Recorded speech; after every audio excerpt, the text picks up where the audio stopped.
Bem, pessoal, vamos de BTC no fim de tarde dessa quinta-feira, 23 de fevereiro, agora na Espanha, 20 horas e 8 minutos, no Brasil, 16 e 8 da tarde. Gente, a BTC acabou fazendo um fundo duplo, eu tô no gráfico de 4 horas ancorado pela banda de VWAP semanal, vou até despoluir aqui para vocês verem exatamente como ficou a movimentação. No final, a gente fez um fundo duplo, o fundo de ontem ficou em 23.574, o fundo de hoje ficou em 23.608. Ficou levemente ascendente em relação ao fundo de ontem, mas foi buscar um patamar ali próximo de 23.600, os dois fundos. Ontem ficou 23.574, hoje 23.608. Agora, com esse engolfamento aqui no 4 horas, é bem provável que a BTC esteja se encaminhando para testar novamente a VWAP semanal de baixo para cima, que cedeu, agora está ali em 24.500. Na nossa banda de VWAP mensal, vocês vejam que a agulhada de ontem foi lá, prestou continência, deu um beijinho aqui na VWAP mensal. Hoje a gente fez um fundo levemente ascendente, isso aqui está com cara de que está se transformando numa subfigura triangular que vai se desdobrar na continuidade da nossa onda 3. Agora eu estou no diário ancorado pela banda de VWAP mensal. Agora eu vou para o diário aqui no Squeeze com o canal de Keltner. Então, exatamente como a gente estava vendo ali, os fundos ascendentes, os topos também, de uma maneira geral, descendentes, ficaram meio flats os topos aqui no patamar de 25.250, mas o fato é que com esses candles vendedores, os topos estão descendentes, então isso aqui deve evoluir para uma cunha triangular para se desdobrar na continuidade dessa onda 3. A onda 3 ainda não está descaracterizada, isso aqui é uma subonda dentro da onda 3, porque a gente mal entrou para dentro da nuvem na projeção. Então segue o game. No intraday a BTC foi um reloginho, todos os sinais na sala fecharam rapidamente hoje, buscamos essa escapada aqui da última lower e aí foi lucro no bolso dos assinantes.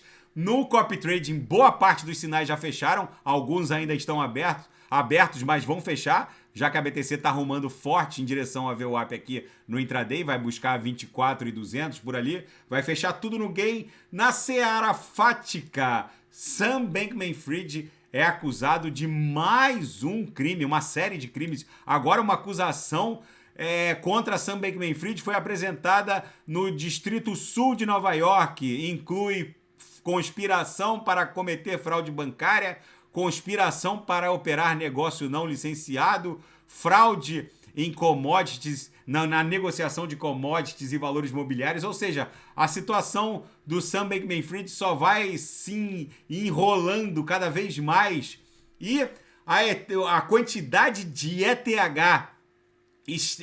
em stake via protocolos DeFi, como Lido Finance, por exemplo, explodiu, já são 7 milhões de Ethers estaqueados através de protocolos DeFi, como Lido Finance, por exemplo, num total de mais de 12 bilhões de dólares, com B de bola. A Lido Finance e outros protocolos de liquid staking ofertam oportunidades para quem não tem as 32 ETHs e também não tem conhecimento para rodar um node dentro da EVM, da Ethereum Virtual Machine, e aí se vale da facilidade que a Lido Finance, por exemplo, oferta em fazer o stake através de um protocolo DeFi, como a Lido Finance, por exemplo, e receber um recibo de depósito. Além de fazer o stake, o sujeito pode muito bem vender o recibo de depósito, que é o que equivale a uma ETH, né? E com isso, se quiser liquidar essas ETHs estaqueadas, é só vender o recibo de depósito e recebe também um produto do stake em ETH recibada, vamos colocar assim, através do recibo de depósito ofertado pela própria DeFi que está ofertando o stake. No caso da Lido Finance, é a STETH, que faz as vezes da ETH. E eles, inclusive, pagam os rewards em STETH, que vale 1 para 1 no mercado, como troca, né? Como moeda de troca, vale 1 para 1 contra a ETH. E a SEC, a CVM norte-americana, arquivou uma objeção à oferta da Binance americana para adquirir os ativos da falida Voyager por US$ 1 bilhão. Segundo a SEC, a CVM norte-americana, há uma série de empecilhos na legislação de valores mobiliários para que a Binance adquirisse esses ativos da falida Voyager. E na seara geopolítica e finanças internacionais, na capa da Bloomberg aqui, tem uma entrevista com o CEO do JP Morgan, que diz que nunca ficou tão assustado com as incertezas que rondam o horizonte macroeconômico. Segundo Jamie Dimon, a quantidade de incertezas ligadas também ao aperto quantitativo do Fed, a guerra, no caso, russo-ucraniana, a tensão sino-americana em Taiwan, o preço de petróleo, gás, migração, comércio exterior, China, mas o que mais assusta o CEO do JP Morgan é algo que nenhuma geração ainda presenciou. Um balanço patrimonial do Fed, no caso o Banco Central norte-americano, que está ameaçando o próprio PIB norte-americano. Nunca na história um balanço patrimonial de um Banco Central ficou praticamente pareado ao PIB dos Estados Unidos. Um balanço patrimonial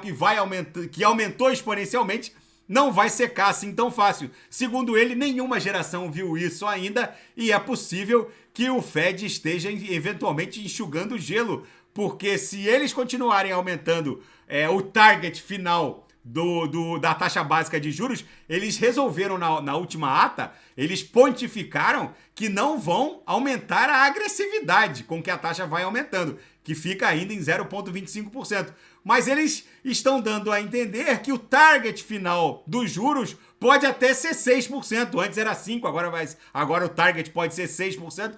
Só que, segundo o CEO do JP Morgan, isso pode transformar o orçamento norte-americano numa máquina de pagar juros. Ou seja, uma boa parte do orçamento norte-americano vai ser para pagar juros. Se fosse 5% só, os Estados Unidos teriam que pagar um Brasil de juros só nessa taxa, só num patamar de 5%. Se for 6%, daqui a pouco o orçamento norte-americano vai ficar basicamente todo direcionado ao pagamento de juros. Essa situação a qual ele está se referindo, que pode sim gerar a mãe de todas as crises, que vai ser a próxima crise. Provavelmente vai ser a implosão do dólar norte-americano. Vamos ver como isso vai se desdobrar. E os Estados Unidos vão expandir a presença de suas tropas em Taiwan. A China não gostou, disse que isso só vai dificultar as relações entre os dois países, e a China segue mandando insumos militares para o entorno do canal de Taiwan ali, que é na proximidade ali do continente com a ilha de Taiwan. Vamos ver como isso vai se desdobrar também. E o Ocidente tentou isolar a Rússia, porém não funcionou. A coalizão que parecia ser esmagadora ocidental contou com o apoio de 141 países, mais uma série de países emblemáticos, como por exemplo o Brasil, acabaram ficando em cima do muro. Quem rejeitou completamente as sanções contra a Rússia foram só 4 países, né? A Bielorrússia, Coreia do Norte, Síria e a Eritreia.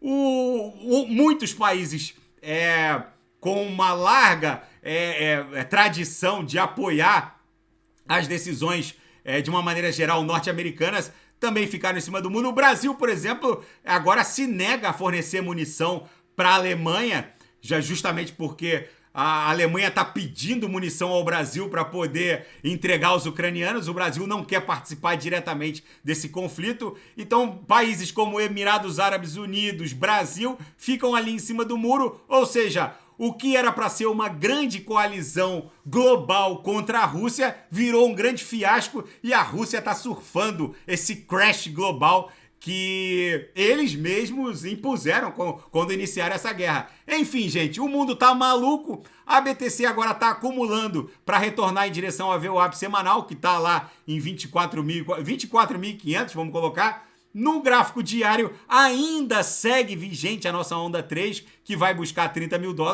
Essa sub-onda corretiva está se transformando, na verdade, num triângulo acumulacional que deve explodir em direção a $30 mil.